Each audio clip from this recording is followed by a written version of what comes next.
سب سے زیادہ سخت گناہ وہ ہے جو اس کے کرنے والے کی نظر میں چھوٹا ہو۔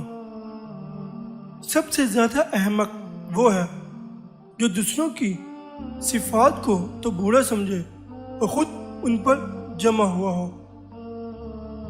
بے شک خدا تعالیٰ کی یہ بہت بڑی نعمت ہے کہ انسان پر گناہوں کا کرنا دشوار ہو۔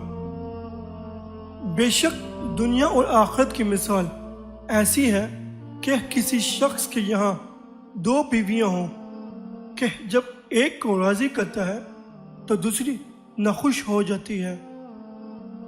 جس شخص کا راز اس کے سینے میں نہیں سما سکتا اس کے بچاؤ کی کوئی صورت نہیں ہے۔ جس شخص پر اس کی زبان حکمران ہو تو وہی اس کی ہلاکت اور موت کا فیصلہ کرتی ہے۔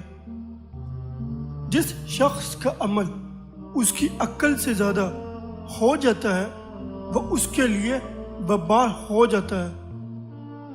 جو شخص نیک سلوک کرنے سے درست نہ ہو وہ بدسلوکی سے درست ہو جاتا ہے۔ جو شخص بندگان خدا پر ظلم کرتا ہے خدا تعالی اس کا مدعی ہو جاتا ہے۔ جو شخص کسی مصیبت کی شکایت کرتا ہے جو اس پر نازل ہوتی ہے وہ اپنے پروردگار کی شکایت کرتا ہے۔